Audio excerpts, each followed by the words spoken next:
So guys, we have a question related to legendary linear equation. We will solve this question in very fast forward mode. Like as we can see, this is our given differential equation of higher order having order 2 and the coefficient is x plus minus b means it is our legendary form where the coefficient of x means it is multiplied with 1 and the value of b is 1. Here means a value is 1, b value is 1 means ax plus minus b, this is the term and this is our right hand side. So first we have to let whatever the coefficient. The coefficient is 1 plus x, 1 plus x. We should let the coefficient equal to e to the power t so that taking log on each side we are going to get log 1 plus x equal to t where a is 1, that is coefficient of x means x is multiplied with 1. Then after we should change our given differential equation into symbolic form with the help of this consideration that this is coefficient square and the second time derivative. If second time derivative, then we should multiply like this d into d minus 1. And what is the here a value? A value is 1, so 1 square.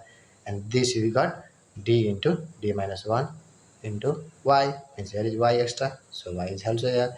And similarly, one time derivative we replace with one time d, and here is 1, the 1 go power 1 here is, means we got this is d into y because y is here extra. Finally, substituting this equation into this equation, we're going to get our symbolic form like this. The equation becomes this equal to right hand side. Look here, right hand side there is log 1 plus x. So in the place of this we replace with t.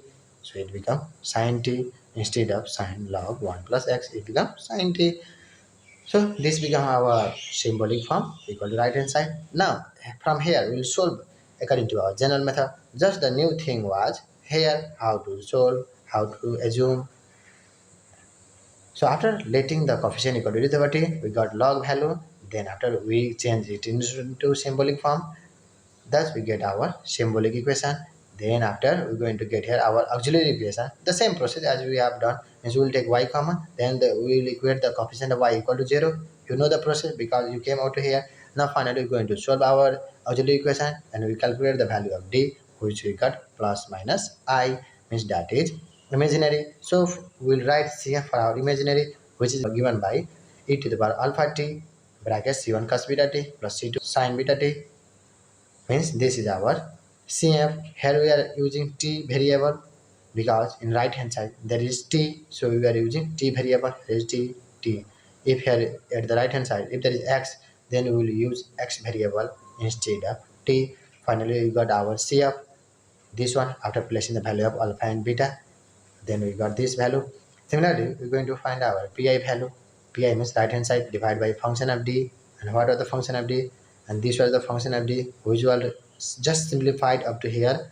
And you should notice that no any term should be cancelled by sending it here. Just it is simplified form must be used without cancelling any other term, sending to right hand side 0. So this was the right hand side divided by function of d, and this is the function of d. And after that we're going to solve with respect to trigonometry because outside there is trigonometry. Then wherever there is d square, we're going to replace d square with the help of minus a square, means a means coefficient of t, that is coefficient of angle, which is 1, so we'll replace d square by minus 1. And we'll move forward. Then on replacing minus 1, we're going to see that the denominator is going to be 0, means the condition is going to fail, and this fail condition will multiply the numerator by the t and do the derivative of denominator. After doing this, again we're going to check whether it is fail or not. Look here, there's again trigonometry, but here is d. In trigonometry we can replace only d square, but here is d, so we can't replace d by minus 1, means we need d square. Then just let it be.